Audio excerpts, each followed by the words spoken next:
We have received several questions from therapists relating to the fragile EPs, the smaller ones. What is, in your opinion, the wisest manner or way to relate to these smaller fragile EPs? It's a very important topic. Let me first of all say that in my view, it's important that therapists always treat, so to speak, the whole patient, the whole system, if we put it more technically. We would not want to end up as clinicians in a situation in which we are the ones who relate to, so to speak, the little ones, and the adult dissociative agents go their own way. And the controlling ones sort of look at it and think, well, that's wrong because you suggest that you can, the therapist, you can be the center of everything. And that should not happen. Actually, the controlling ones say there should not be an intimate relation anyway. Thus, they will fight that. The A&P will learn nothing. Thus, even if we directly speak to fragile EPs, if they are able to speak, we should always keep in mind that they are part of a whole system and that in the end it is the whole system that needs to take care of them and that needs to relate to them in new ways. For example, A&P should learn not to ignore them, not to avoid them in other ways, but to meet them, perhaps in steps, taking everything to oneself if it concerns a whole lot of horror may be way too much for the A&P, for the one who tries to live daily life, that it needs to be done in phases if need be, depending on the power of action available. But sometimes these little ones pop up in our sessions and we cannot say, well, you go back and the adult must take care of business. And that would be rude and that would certainly therefore not be therapeutic. Thus we must meet them, talk to them when they pop up. And at the same time, we rather quickly also say, and the adult one, please be part of this. Adult one, you could greet the little one. You could tell the little one, in as much as she hears or sees the little one, I hear you, I see you.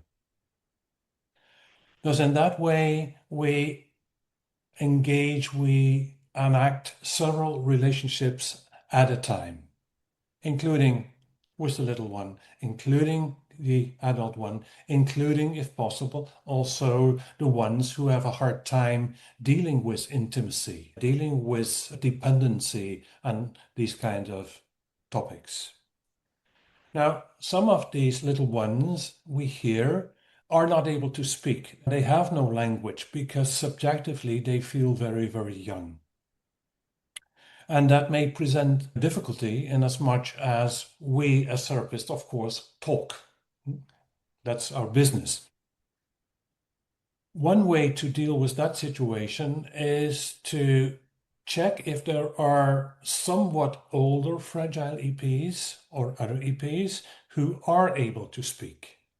In my experience, and I've also had it say by different therapists, some of these younger ones who are verbal have a capacity to kind of empathize with, feel into, observe the nonverbal ones. And they can sort of translate so that there is a communication between the therapist, the fragile one who's verbal, and the fragile one who is not or only minimally verbal. And in my experience, that can work. In some cases, I have used a doll. I held the doll to show how an older person properly holds a little one with who does not have words available. But then you speak to the little one, of course, and as you speak, we use words, but in a style that is a little bit like the language that we know as motherese. In my case, I would say fatherese. That you talk with rhythm, with feeling, so that the feeling that you try to communicate indeed reaches the one that you try to address. And that can work. At the same time, when you do that, it should again be the A&P, the more adult one who tries to navigate daily life, who learns from the therapist as a model. The therapist is not a replacing parent, and the therapist can be someone who models proper relating to a very young child. And then it is, in the next step, the A&P's task to also practice that skill. And then again, we have the three-way relationship. There is the therapist and the fragile EP, the therapist and the A&P, and those two relationships are used to promote interaction between the A&P and the fragile EP. Now, part of the question is, how do these very young parts pop up? Well, sometimes they pop up as a strong feeling that perhaps the A&P does not really grasp or understand. And it's not kind of feeling like I feel very young, or I feel depressed, or I feel rejected, even though it manifests in that form. But it is, as with other dissociative intrusions, a kind of not I. I experience it, yes, but it's not me. And in that case, we may, when we deal with a dissociative patient, kind of hypothesize that a very young EP has manifested. Whether or not that's the case is for further clinical work. But if it's the case, then yes, indeed, it will not help to just work through the A&P. Then it's a matter of a systemic business where the interactions between the dissociative agents need to be promoted, strengthened, if need be, developed in the first place. What kind of activities do you discourage therapists to do when relating to the fragile EPs? Taking on too much responsibility, being one-sided.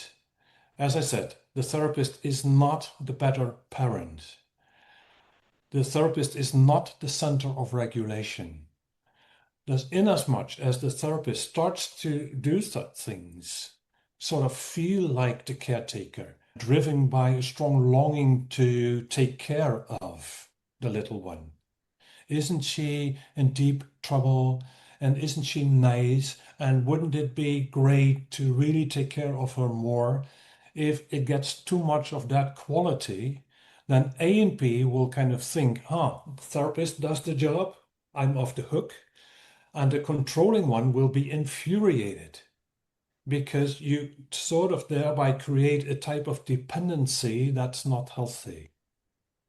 On the other hand, the therapist can also not kind of remain at a large distance and just in a sort of technical way say, well, A&P, that's your business. Now, we need to be involved, but we need to take care that we don't end up being the better parent, the regulator.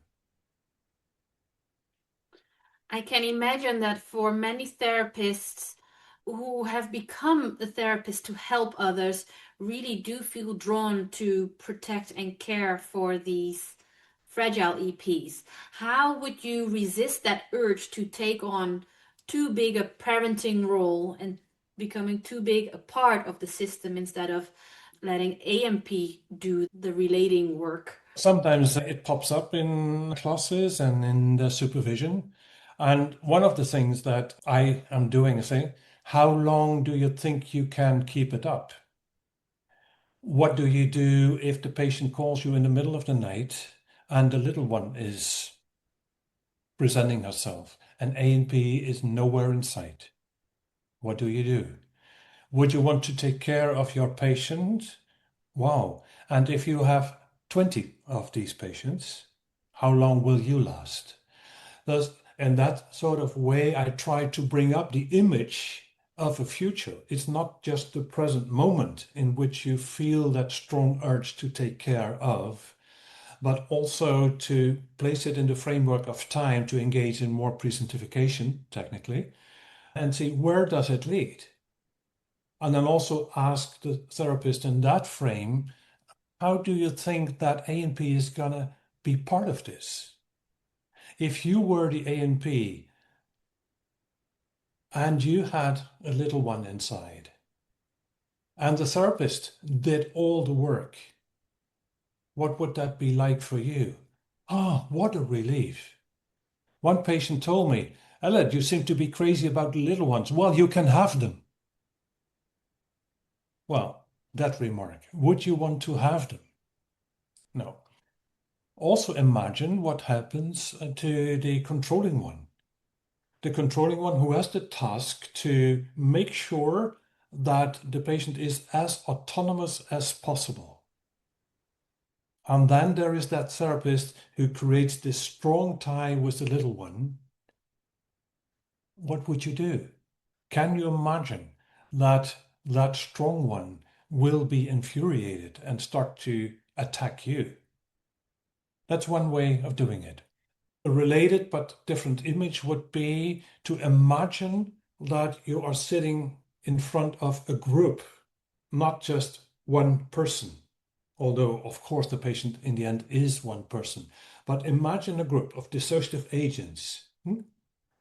The A and P or A and Ps, the fragile EP or fragile EPs, and the controlling ones, and perhaps a suicidal one, and perhaps still some other dissociative agent, sit in front of it. And see it as your task that you should treat the whole system.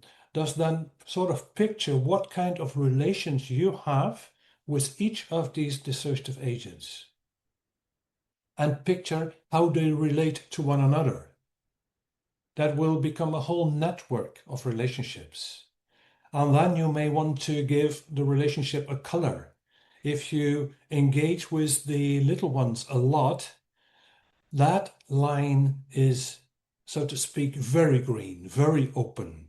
And at the same time, your connecting line you're relating to the controlling one may be a red one.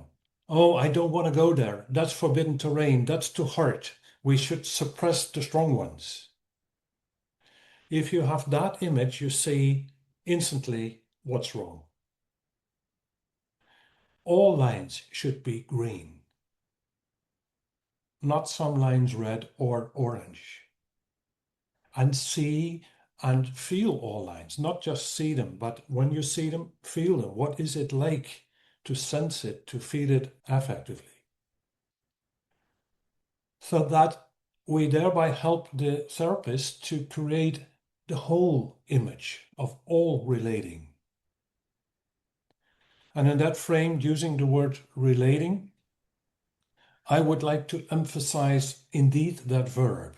We often talk about, oh, I have a good relation, or the relationship with that part of person is not so good.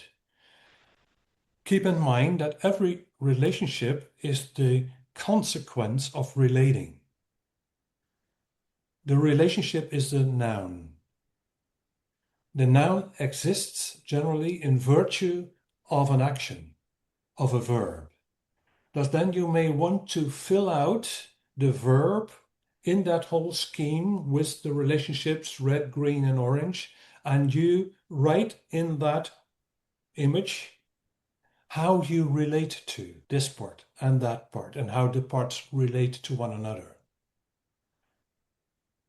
By using these gadgets, so to speak, we remind ourselves bodily, with our heart and with our head, what we are doing, what is happening now, and what the consequences are for the future. That might help. Thank you so much. During your answer, I was quickly looking at the E-Academy because I remember uploading a supervision you've recently given to one of our members regarding the attachment needs of a fragile LP. Fragile LP kept wanting to have physical contact with the therapist, and how the therapist had to set certain boundaries, not too strict, not to reject the child, and certainly also not too open, because it would alienate the controlling EP. So if you are interested in that supervision, you can check out our e-academy, where we upload every month a new supervision. We have clinical trainings and group supervisions and many other learning opportunities. Ellert, thank you so much for your time. And My pleasure. people and viewers, if you have any questions, please put them down in the comments below. I wish you a great rest of the day.